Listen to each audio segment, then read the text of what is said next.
La Nuorese, nonostante una buona prova, non è riuscita a superare l'Arsacchena. L'1-1 non serve a nessuno e i verdeazzurri con questo risultato escono definitivamente dalla corsa play-off. I verdeazzurri sono partiti bene e si sono resi pericolosi al 14° con Cadau. L'attaccante ci prova dalla distanza e costringe Ruzitu alla parata in due tempi.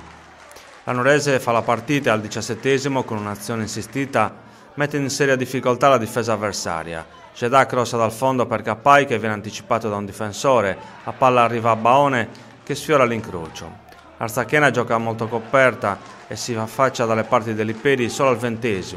Branischi crossa dal fondo, la palla attraversa tutta l'area, ma Giordano è in ritardo e l'azione sfuma. Gli ospiti guadagnano un calcio piazzato al 32°, Manzini si incarica della battuta e costringe dell'Iperi alla respinta di pugno. Ma la Nuorese non si fa spaventare e riprende ad attaccare con forza. Allo scadere i verdeazzurri tentano di sfruttare una ripartenza. Bianchi serve Cadau, l'attaccante arriva al limite e calcia, ma Ruzitu para senza problemi. È il 44°. Nella ripresa il canovaccio non cambia, al terzo Cadau viene atterrato al limite dell'area, l'attaccante si incarica del tiro e la palla sfiora l'incrocio. I verdeazzurri sfiorano l'1-0 con Jeddah che di testa su corner di Pugedu manda la palla fuori. È il 9°. Al 19° gli ospiti rimangono in 10, Del Rio stende Jeddah e si becca la seconda ammonizione. La Nuorese sfrutta la superiorità numerica e sigla l'1-0 al 21° con Pugedu.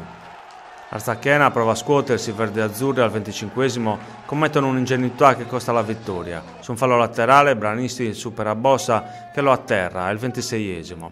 Per l'arbitro il rigore ed espulsione, dal dischetto l'attaccante in sacca. Nei minuti successivi l'arbitro espelle anche il tecnico della Nuorese. I verdeazzurri però non ci stanno, al 36° su punizione ci prova Fadda e la palla finisce fuori di poco. L'Arsacchena risponde al 39° con Fideli che al volo sfiora l'incrocio. Al 43° lo stesso Fideli coglie un palo clamoroso. La sfida si chiude qui e nei 7 minuti di recupero non succede più nulla.